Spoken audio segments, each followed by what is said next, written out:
bulan sejak pengungkapan peredaran narkoba yang diduga didalangi mantan Kapolda Sumatera Barat Irjen Teddy Minahasa, penyidik Polda Metro Jaya akhirnya mengkonfrontir Irjen Teddy Minahasa dengan mantan anak buahnya AKBP Dodi Prawiranegara.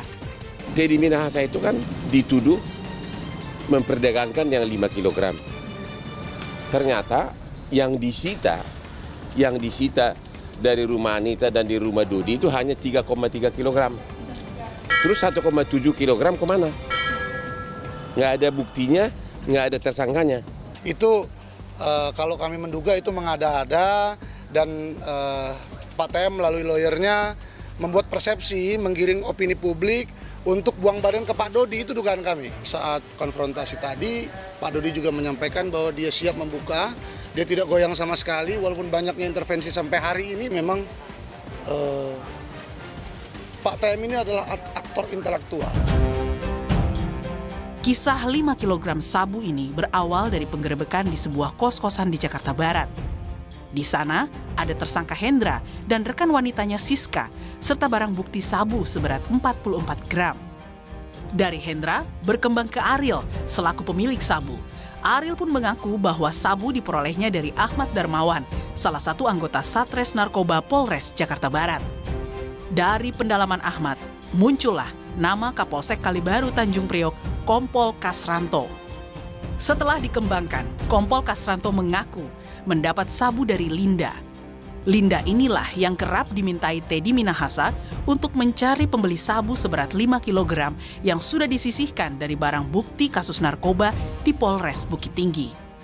Kepada petugas, Linda mengaku mendapat pasokan sabu dari Kapolres Bukit Tinggi AKBP Dodi Prawiranegara.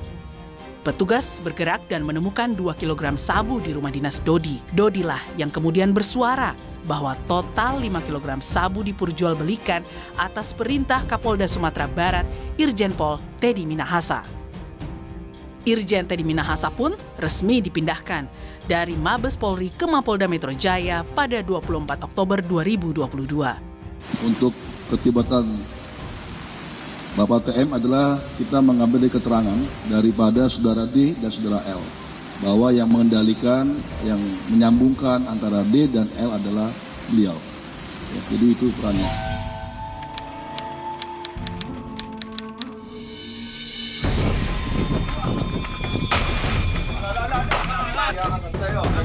Asal muasal 5 kg sabu yang diamankan penyidik Polda Metro Jaya pada Oktober lalu itu merupakan barang bukti hasil pengungkapan kasus peredaran sabu seberat 41,4 kg di Bukit Tinggi, Sumatera Barat saat Teddy Minahasa menjabat Kapolda Sumatera Barat dan Dodi Prawiranegara sebagai Kapolres Bukit Tinggi. Pengungkapan penyalahgunaan narkotika jenis sabu seberat 41,4 kg kali ini merupakan capaian yang terbesar sejak berdirinya mungkin Polres Bukit Tinggi, juga termasuk Polda Sumatera Barat. Dari 41,4 kg sabu, awalnya Teddy Minahasa meminta Dodi menyisihkan 10 kg sabu untuk undercover buying dan bonus anggota sehari sebelum konferensi pers. Namun Dodi menolak. Teddy kembali meminta Dodi menyisihkan 5 kg sabu. Dodi pun dimutasi ke Kabak Biro Logistik Polda Sumatera Barat. Tak terima anaknya menjadi tersangka kasus peredaran narkoba, ayah AKBP Dodi, Irjen Purnawirawan Maman Supratman yang merupakan mantan Kapolda Riau dan Wakapolda Sumatera Utara ini yakin sang anak adalah korban dari perilaku atasannya. Saya terus terang saja, anak saya tidak mungkin berbuat seperti itu. Saya jamin itu. Hanya ini mungkin karena tekanan aja harus melaksanakan perintah pimpinannya. Semoga kasus ini proses dengan seadil-adilnya dengan melihat prestasi anak saya dan perjalanan karir anak saya. Kini, Dodi dan 2 tersangka lainnya masih menunggu keputusan LPSK untuk menjadi justice collaborator. Hal ini demi keleluasaan mereka membongkar skenario Teddy Minahasa.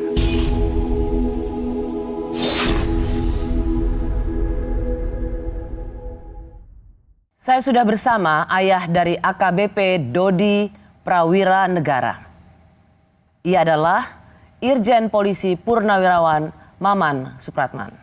Pak Maman, terima kasih sudah bersedia memenuhi undangan Talkshow Rosi. Saya tahu kondisi kesehatan Pak Maman waktu itu tidak terlalu cukup baik. Saya menghargai Pak Maman yang memenuhi undangan kami. Sudah lebih sehat Pak Maman? Alhamdulillah. Bapak sakit apa? Saya sakit jantung. Jadi itu yang membuat Bapak menunda dulu supaya lebih sehat dulu. Di antaranya itu karena Mbak Rosi mungkin tahu ya, kalau namanya penyakit jantung kan nggak boleh ada kekagetan yang luar biasa itu. Yang dikhawatirkan oleh keluarga juga gitu. Apakah peristiwa yang menimpa putra Bapak itu suatu kekagetan yang luar biasa buat keluarga? Sangat-sangat luar biasa bagi saya. Saya merasa terpukul sekali. Karena saya tahu persis, anak saya itu bagaimana saya tahu persis, hafal. Bahkan saya mengikuti jejaknya itu sejak lulus tahun 2001. Saya pantau terus. Dari mulai Letnan 1 sampai detik ini. Bapak mengatakan, waktu tadi yang sudah kita dengar juga pada waktu pertama kali Bapak menjenguk putra Bapak setelah ditahan di Polda Metro ya Pak ya? Ya. Itu pada tanggal 22 Oktober. Bapak katakan, saya kecolongan. Apa maksud Bapak dengan kecolongan? Kecolongan yang tadi saya katakan bahwa setiap ada permasalahan anak saya telepon saya. Kali ini dia tidak menelpon saya. Kalau seandainya dia menelepon saya, ada perintah seperti ini, saya yakin seyakin-yakinnya ini tidak akan terjadi. Jadi saya merasa kecolongan, kenapa dia sampai tidak lapor kepada saya? Setiap kasus besar, kecil, selalu dilaporkan ke Bapak? Seorang Selalu. AKBP loh Pak. Selalu minta pendapat. Pak, ini ada masalah gini, aku gini. Oh ya, itu udah betul. Jadi memang saya pantau terus. Ada contohnya misalnya ada kasus besar? Ada, seperti menangani motor besar. Yang anggota motor besarnya memukul anggota Intel Kodim. Itu kasus besar. Anak saya sampaikan kepada saya bahwa, Pak, ini ada masalah kasus besar. Papa udah tahu di TV sebenarnya.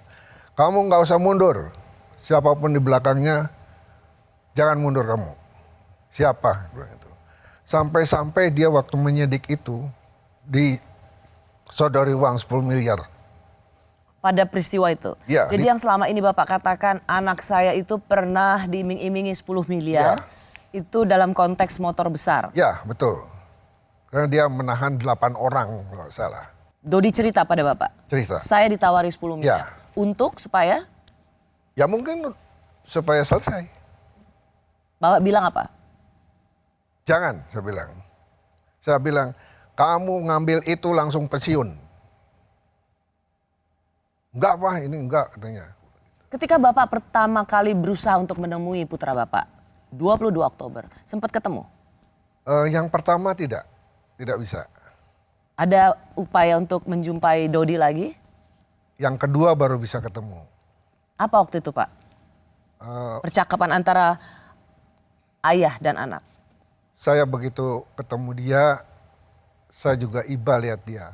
Begitu lihat ibunya, langsung dia sujud di kaki ibunya.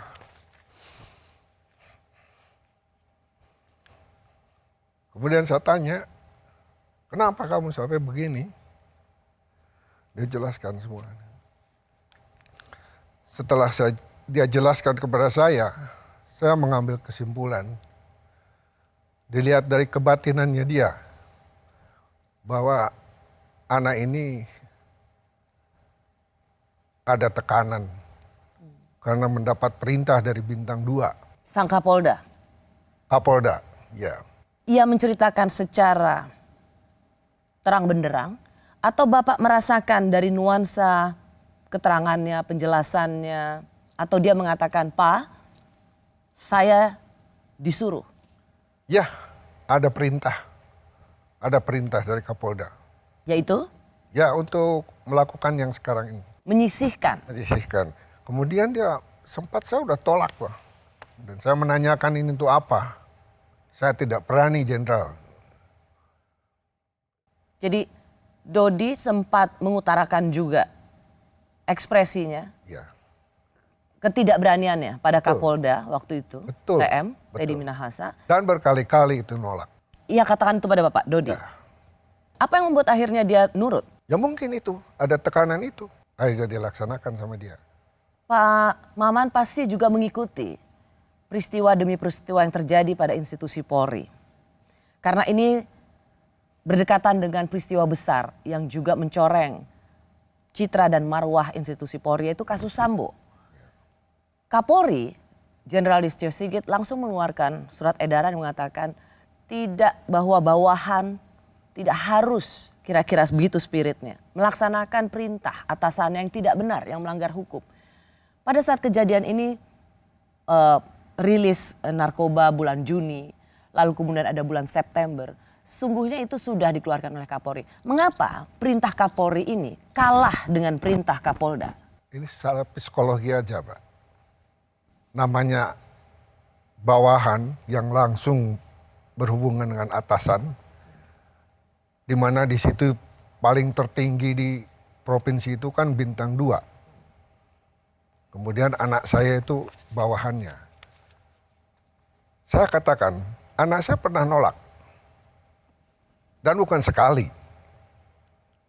Tapi mungkin karena tekanan terus akhirnya harus melaksanakan itu. Itu yang Bapak sesalkan. Andaikan ia menolak, mendapat tekanan, diceritakan pada ayahnya yang Ya. Irjen Polisi Purnawirawan, Ya. mantan Kapolda Riau, mantan Wakapolda Sumatera Utara. Pasti apa yang akan Bapak katakan? Biarin aja gitu, tolak aja. Saya akan bilang, jangan kamu laksanakan. Kalau perlu lawan. Saya akan berbicara begitu. Melawan bintang 2. Lawan, karena perintah itu membahayakan. Apalagi pada waktu itu seperti yang tadi saya katakan, Pak, secara institusi Kapolri sudah mengeluarkan surat edaran perintah pada seluruh anggota Polri tidak perlu melaksanakan perintah dari atasan yang melanggar hukum. Harusnya Dodi lebih memegang perintah atau aturan yang ditegakkan oleh Kapolri daripada seorang bintang 2 Kapoldanya. Kan begitu harusnya seorang anggota polisi. Betul, itu secara teori. Tapi pelaksanaan di lapangan belum tentu bisa dilaksanakan itu. Waktu dia menangani kasus besar di Bukit Tinggi, dia mau dikasih uang 10 miliar, ditolak sama dia. Dan saya yakin kalau dia itu tidak dari hatinya untuk melakukan ini. Saya yakin dia dapat tekanan dari pimpinannya. Itu informasi dari kuasa hukum Dodi ya. Bapak masih sangat yakin ini pasti tekanan atasan. Yakin saya. Apakah Bapak juga merasa soal tekanan itu tidak saja ketika bintang 2 aktif dan AKBP aktif terjadi? Apakah Bapak juga melihat masih ada tekanan atau Bapak mengalami tekanan lainnya? Jelas. Jelas saya juga merasa ada tekanan dengan kejadian ini. Saya tidak menyangka anak saya berbuat seperti ini. Dan waktu si TM sudah ditahan, dia nelpon saya. Menelpon Bapak? Supaya anak saya bergabung dengan dia. Apakah itu bukan intervensi kepada saya? Tapi saya tolak. Bahkan dia bilang, bergabung dengan saya, semua biaya akan saya tanggung. Dan saya sampaikan kepada anak saya, kepada istrinya, jangan mau untuk bergabung dengan TM. Kenapa Pak TM menelpon orang tua dari kepada klien saya, Irjen Pol Maman? Pak TM menelpon, saya sudah dapat info valid, saya sudah pastikan, saya sudah konfirmasi kepada Irjen Pol Maman, bapak daripada klien saya, AKBP Dodi, dia sudah kasih tahu ke saya bahwa dia ditelepon oleh Pak TM langsung. Yang isinya untuk mengganti saya menjadi pengacaranya. Mengganti saya dan ikut kepada dia, ikut skenario-nya maksudnya. Untuk buang badan ke Arif. Itu maksudnya. Itu kira-kira isinya. Itu biasa, junior minta tolong sama senior. Dan dia masih dalam tahanan. Saya baru mengalami sekarang. Berarti waktu itu ia ada dalam tahanan. Di Mabes, ya. Lagi di Mabes, tapi bisa menghubungi Bapak. Ya. Boleh saya tahu persisnya sekali lagi kalau saya ingin ini. Apa yang ia katakan, Pak? Dia bilang, Assalamualaikum. Saya dengan Teddy Minahasa. Bicara dengan Pak Maman, ya, saya bilang itu. Saya ketus saja begitu dengan nama dia. Mohon izin Pak, supaya Dodi bergabung dengan kami, pengacaranya. Nanti seluruh biayanya akan saya tanggung. Itu ucapan dia. Kemudian saya sampaikan, tadi saya sampaikan saya punya penyakit jantung, kemudian yang mengurus ini adalah istrinya. Saya bilang, saya enggak. Saya tutup. Mengapa Bapak tolak? Saya tidak yakin aja. Ini aja dia sudah menjerumuskan anak saya. Bagaimana nasib anak saya kalau bergabung dengan dia? Pasti akan didikte sama dia. Biaya pengacara akan ditanggung, semuanya akan bisa dibereskan oleh sang bintang 2. Mengapa itu tidak sesuatu yang menjadi pertimbangan? Tidak. Demi menyelamatkan putra Bapak. Tidak sama sekali. Bukankah bebasnya putra Bapak menjadi goal utama? Betul, tapi bukan begitu caranya. Tidak dengan bergabung dengan mantan Kapolda Sumatera Barat. Tidak. Yang notabene adalah atasan Tidak, putra Bapak. tidak. Dari awal saya sudah analisa. Tidak, tidak usah. Apa analisa Bapak sebagai seorang yang juga bintang 2? Seorang bintang 2 memerintahkan anak buahnya untuk berbuat tindak pidana masalah narkoba. Saya baru menemui pimpinan seperti ini. Selama 32 tahun saya di polisi, tidak pernah ada pimpinan seperti ini. Senior-senior saya tuh panutan semua waktu saya masih dinas. Bahkan dia mengirim surat untuk ditandatangan anak saya itu. Untuk bergabung dengan dia. Tapi ditolak sama anak saya. Ditolak oleh putra Bapak? Iya. Kalau misalnya memang diajak bersama, apa sebenarnya skenarionya Pak Maman?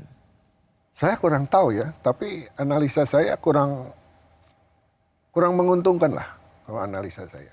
Maksudnya AKBP Dodi, mantan Kapolres Bukit Tinggi ini akan dikorbankan? Dalam tanda kutip ya. Dalam tanda kutip akan dikorbankan dan kemudian supaya mengakui apa yang menjadi pembelaan Teddy Minahasa, begitu? Yang jelas pasti dia didikte apa maunya dia. Itu analisa saya. Karena anak saya tahu banyak. Kenapa dia harus bergabung ke sana? Kenapa diajak ke sana? Tahu banyak, misalnya apa Pak? Ya masalah ini. Soal peredaran narkoba ini? Bukan. Soal Perintah-perintah dia itu kan ada di catnya anak saya. soal untuk menyisihkan, soal untuk perintah gitu. Tapi saya mencoba untuk melihatnya begini. Bagaimana kalau kemudian putra Bapak yang dianggap salah menginterpretasikan perintah? Saya kira itu ada yang menilai khusus, bukan saya. Izinkan saya bertanya, ini tidak saja Bapak sebagai seorang ayah, tapi juga Bapak sebagai mantan Kapolda. Yang dikatakan oleh Kapolda Teddy Minahasa waktu itu, sesungguhnya niatan saya adalah untuk melakukan penangkapan Linda, bagian dari delivery control atau undercover. tapi oleh Kapolres tidak dilakukan secara prosedural. Tanggal 24 September, Kapolresnya itu Dodi mengakui bahwa ada perintah dari Pak Teddy agar semua barang bukti ditarik yang semula direncanakan untuk sebagai umpan, agar semua ditarik. Ya. Tapi kok tiba-tiba sudah ada yang terjual, katanya sudah ada yang terjual 1 kilogram. Bahkan yang lebih anehnya lagi, beberapa saat kemudian ada 2 kilogram sudah ada di Linda. Padahal tanggal 24 September jelas-jelas itu di BAP dan itu diakui oleh Dodi. Teddy Minahasa memerintahkan agar itu barang bukti ditarik semua. Karena memang TM maunya pemancingannya itu di wilayah Padang. Tapi kok ke bawah ke wilayah luar Padang. 2 kilo yang ditemukan di rumah Dodi itu ketika Pak TM memerintahkan Pak Dodi untuk mengambil semua, mengambil kembali. Jadi kan pada saat itu nilai penjualannya kan 300 juta. Nah 300 juta itu tidak sepakat, intinya mereka nggak sepakat. Kok Wan Prestasi, Ani, Linda bilang awalnya 400 kok jadi 300. Nah karena dia tidak sepakat, dia suruh menarik barang itu semua. Nah akhirnya ditarik lagi oleh Dodi atas perintah Pak TM. Barulah ditaruh di rumah Dodi, makanya ditemukan barang bukti tersebut. Gitu. Apakah memang Kapolda kalau ingin menjalankan satu proses undercover untuk menangkap sindikat yang lebih besar, itu memang SOP-nya seperti apa? Memang seperti ini sehingga bisa disalahartikan oleh Kapolres? Ya tidak seperti itu loh Pak. Seperti sekarang ini kan contohnya aja, anak saya mengungkap. Kemudian anak saya dipengaruhi, diperintahkan. Nah ini juga bisa ditelusuri nih. Ditelusuri gimana Pak maksudnya? Ya jangan berhenti di masalah ini saja. Harus dilihat. Sampai bisa memerintahkan anak buah seperti ini. Izinkan saya juga bertanya pada Bapak. Di sini disebutkan bahwa ada orang yang pernah menipu saya soal informasi penyelundupan narkoba sebesar 2 ton melalui jalur laut. Ia bernama Anita alias Linda yang membuat saya rugi hampir 20 miliar biaya operasi penangkapan di Laut Cina Selatan dan sepanjang Selat Malaka dari kantong pribadi. Sebagai mantan Kapolda, apakah ini lazim seorang Kapolda bisa punya operasi dengan uang pribadi sehingga bisa rugi hampir 20 miliar? Menurut saya tidak lazim dan perlu didalami itu. Besar sekali loh itu Pak, angka yang sangat fantastis. Uang pribadi lagi. Pernah nggak ada Bapak dengar ada Kapolda atau Jenderal bintang 2 operasi rugi sampai miliaran rupiah sepanjang sejarah karir Bapak? Tidak pernah. Dan tidak pernah mendengar bahwa untuk operasi kepolisian itu keluar dari uang pribadi. Gak pernah itu dalam sejarah karir Bapak? Sejarah. Selama saya 32 tahun jadi polisi. Waktu katanya pertengahan September begitu Pak, katanya putra Bapak tuh sempat ke Jakarta, yang kemudian diceritakan oleh versi pengacara hukum ke Jakarta untuk ketemu dengan SDM Kapolri. Itu Bapak tahu? Nggak tahu saya. Bahkan Mbak, anak saya diambil dari rumah itu sama, saya tidak tahu. Sama sekali nggak tahu. Itu padahal di Jakarta ya Pak ya? Di Jakarta. Jadi pamitnya itu, Pak mau keluar dulu. Itu dijemput sama temennya. Kan temennya banyak dia. Keluar. Besok pagi saya bangun tanya sama ibunya. Mas ya pulang jam berapa? Nggak pulang tuh Pak. Loh kemana kok nggak pulang? Terus setelah 2 hari nggak pulang juga, tahu-tahu saya tahu dari TV. Bulan apa kira-kira? Ya kira-kira sebulan yang lalu lah. Oke. Jadi sebelum ditahan? Sudah. Ya udah nggak pulang lagi tuh. Bapak nggak tahu sama sekali, baru tahu dari TV bahwa itu putra Bapak yang ditahan. Iya. Dan kemudian sampai pada nama Kapolda. Ya. Blank betul-betul, tidak tahu sama sekali. Sama sekali. Sama sekali. Makanya kagetnya di situ saya. Dari keterangan saudara D dan saudara L menyebutkan adanya keterlibatan Irjen Pol TM selaku Kapolda Sumbar sebagai pengendali BB 5 kg sabu dari Sumbar, di mana sudah menjadi 3,3 BB yang kita amankan, 3,3 kg BB sabu yang kita amankan, dan 1,7 kg sabu yang sudah dijual oleh saudara DG yang telah kita tahan dan diedarkan di Kampung Bahari. Pak Maman, saya mendengar penjelasan Bapak seorang ayah dan anaknya juga menjadi polisi. Rekam jejak Bapak baik sebagai mantan Wakapolda dan kemudian mantan Kapolda. Dalam bulan-bulan terakhir ini institusi Mabes Polri itu betul-betul seperti tercoreng. Tidak saja kasus Sambo, tapi juga kemudian ketika Presiden mengumpulkan seluruh Kapolda, Kapolres, ternyata ada bintang 2 yang terjerat kasus jual beli narkoba. Termasuk Kapolres yang putra Bapak. Orang melihat bahwa ini bukan soal ada yang jadi korban atau tekanan atasan bawahan. Ini soal memang jaringan di polisi yang memang sudah menjadi rahasia umum, selalu punya keterlibatan dengan jaringan narkoba.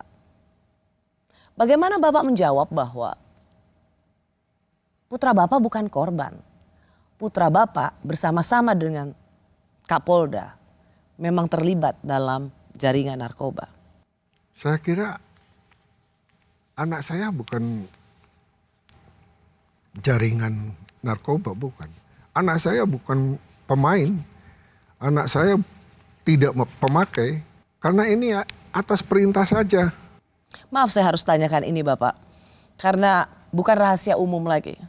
Kapolres di beberapa daerah, Kapolsek, Kasat Narkoba ditangkap karena ikut dalam peredaran narkoba.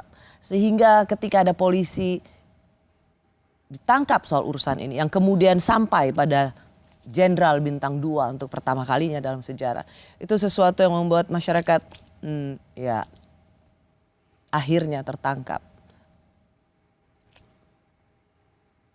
Ini sesuatu yang dirasakan oleh masyarakat, Pak Maman. Dan putra Bapak ada dalam kisaran cibiran ini.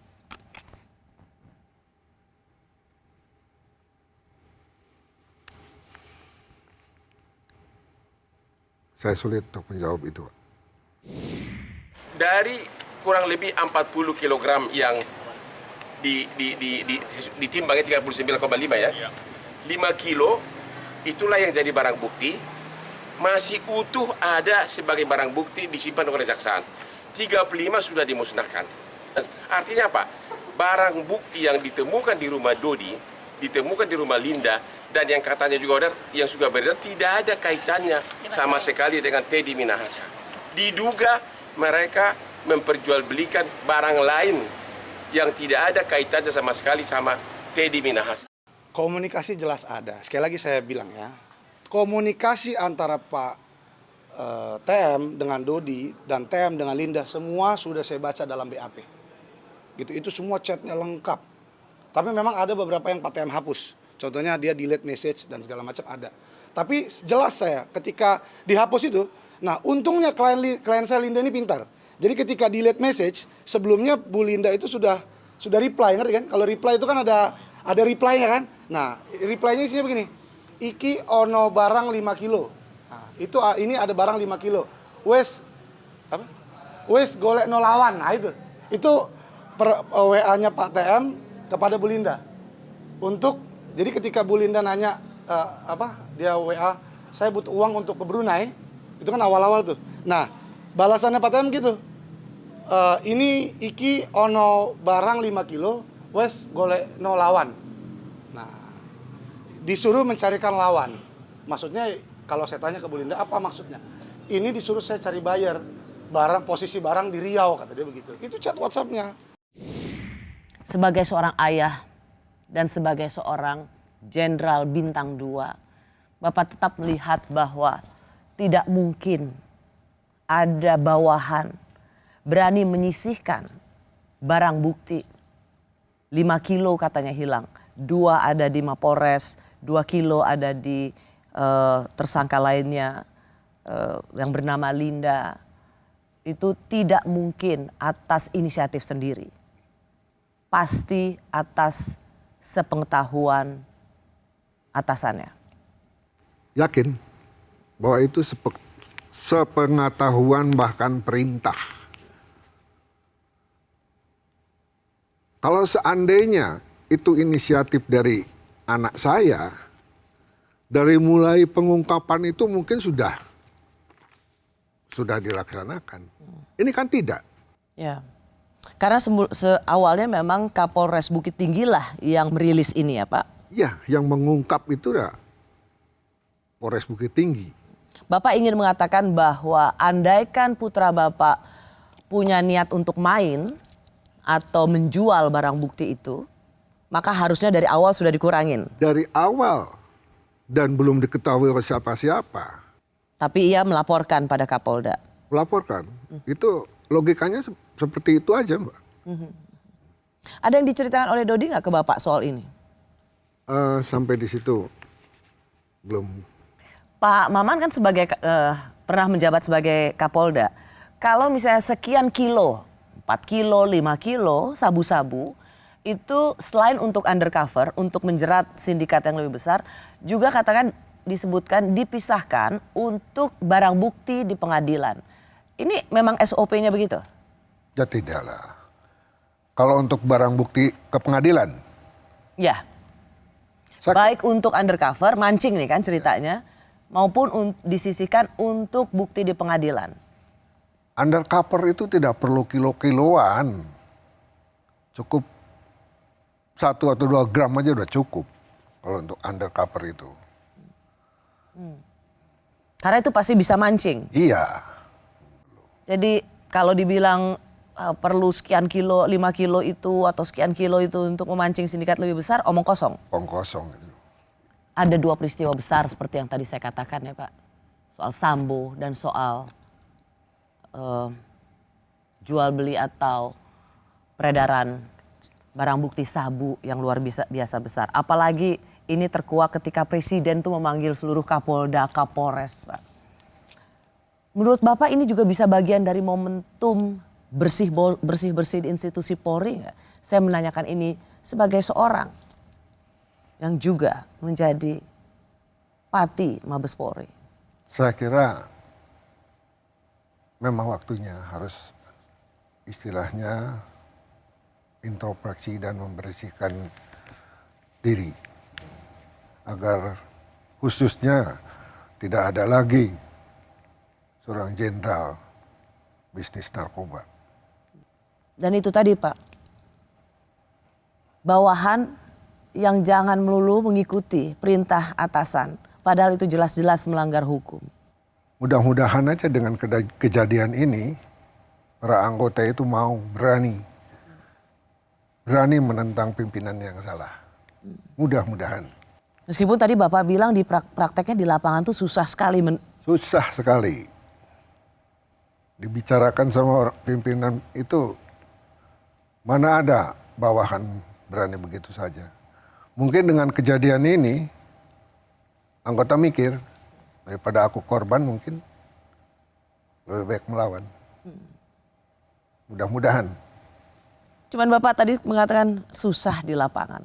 Jadi mau seperti apa Kapolri bilang atau begitu banyak peristiwa besar yang terjadi, kita akan banyak melihat anggota itu ya nurut sama perintah komandannya, padahal dia tahu itu salah. Betul.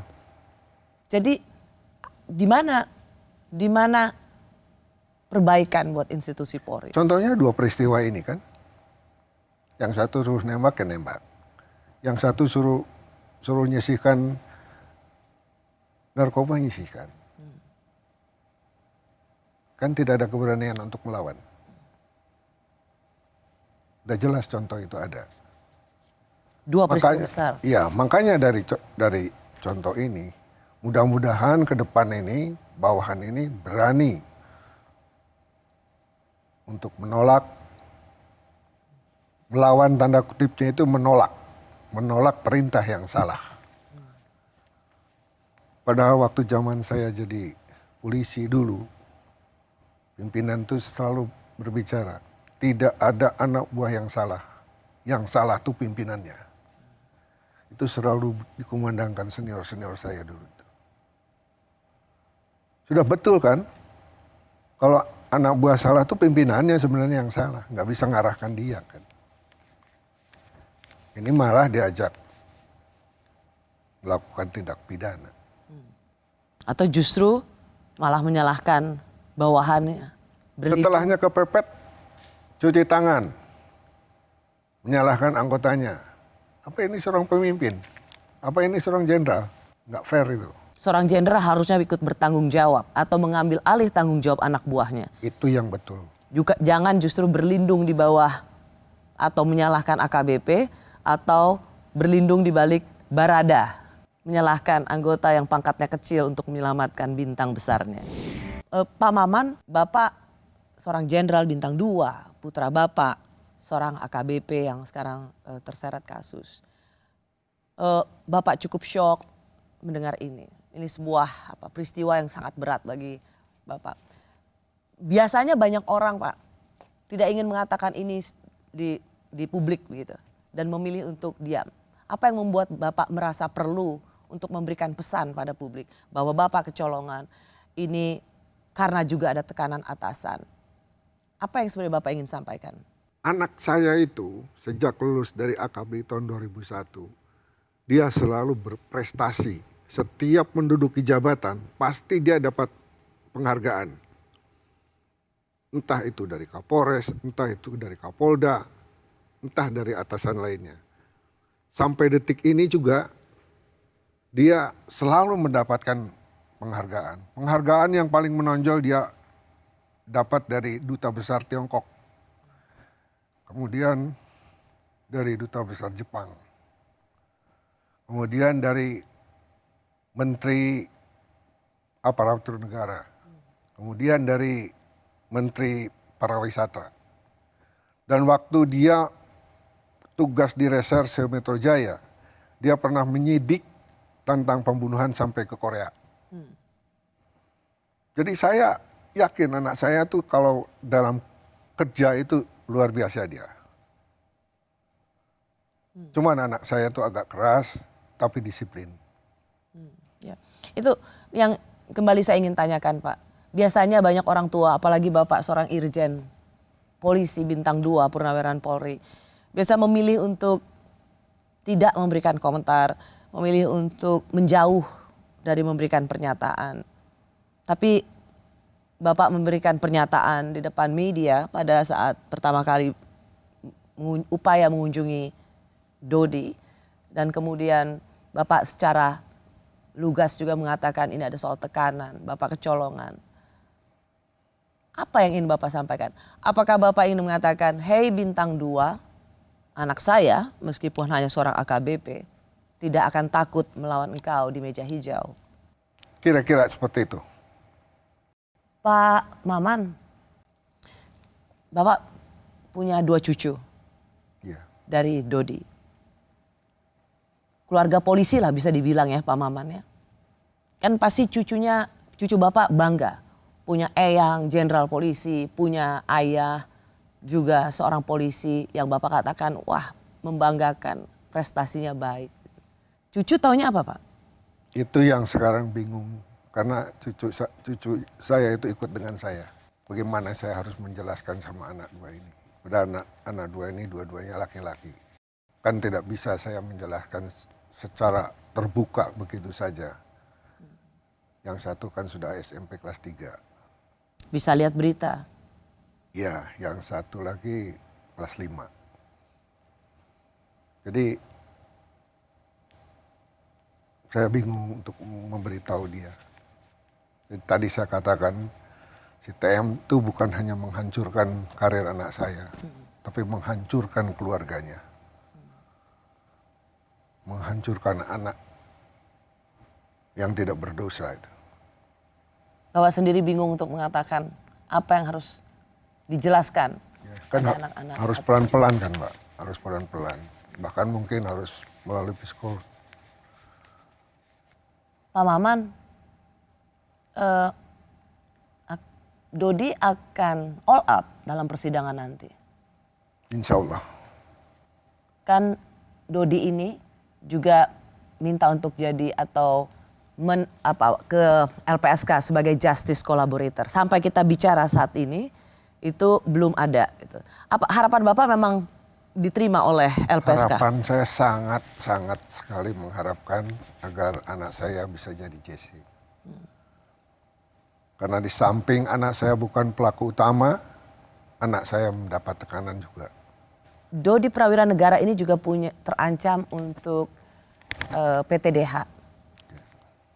Pemberhentian tidak dengan hormat. Menurut Bapak ini fair? Atau biarkan ia menjalani hukumannya tapi tetap menjadi anggota Polri? Saya kira itu seluruhnya juga kami serahkan kepada yang berwenang. Jalan yang terbaik untuk anak saya. Saya tidak bisa mengatakan bahwa dia itu PTDH atau tidak. Karena ini sudah merupakan suatu kasus dan sudah ditangani. Kami tinggal menunggu keputusan saja. Tapi sebagai orang ayah misalnya Pak, masih tetap mendorong putra Bapak stay atau tetap jadi anggota polisi? Saya sebagai orang tuanya ya, karena terus terang saja itu adalah anak satu-satunya kebanggaan saya. Saya masih sangat mengharapkan dia masih jadi polisi. Masih sangat berharap ia menjadi polisi? Betul. Kenapa Pak? Ya, anak saya tuh sebenarnya karirnya bagus. Bukan hanya saya, kalau saya mengatakan seperti itu, bisa dicek saya kira. Mantan-mantan pimpinannya dari mulai pimpinannya Kapolres, Kapolda. Saya kira para pejabat bisa mengecek bagaimana tingkah laku anak saya. Bagaimana komitmen anak saya. Hanya itu aja harapan saya. Jadi dilihat dari track recordnya lah. Mudah-mudahan ini ada pengaruhnya. Harapan saya itu saja. Jika ia dalam sidang etik mendapat keputusan pemberhentian dengan tidak hormat, apakah itu suatu pukulan kekecewaan bagi seorang Irjen Polisi Purnawirawan Maman Supratman? Saya kira itu keputusan dari pimpinannya ya. Dan mungkin sudah melalui pertimbangan yang matang. Bapak bisa terima? Insya Allah. Pak Maman, apa yang ingin Bapak katakan pada Teddy Minahasa? Saya kira nggak ada lah. Supaya bertobat aja lah. Itu saja? Baik. Pak Maman Supratman, Irjen Polisi Purnawirawan, terima kasih banyak. Saya tahu ini bukan sesuatu yang gampang untuk menceritakannya. Semoga Bapak dan keluarga bisa melalui ini. Dan sebenarnya publik banyak berharap dari dua peristiwa dan peristiwa-peristiwa lainnya, reformasi kultur di institusi ini bisa diperbaiki. Karena bagaimanapun juga kita tetap percaya masih banyak polisi yang baik dan negara ini publik tetap membutuhkan institusi Polri yang memiliki marwah yang baik. Terima kasih Irjen Polisi Purnawirawan Maman Supratman. Sama-sama Mbak.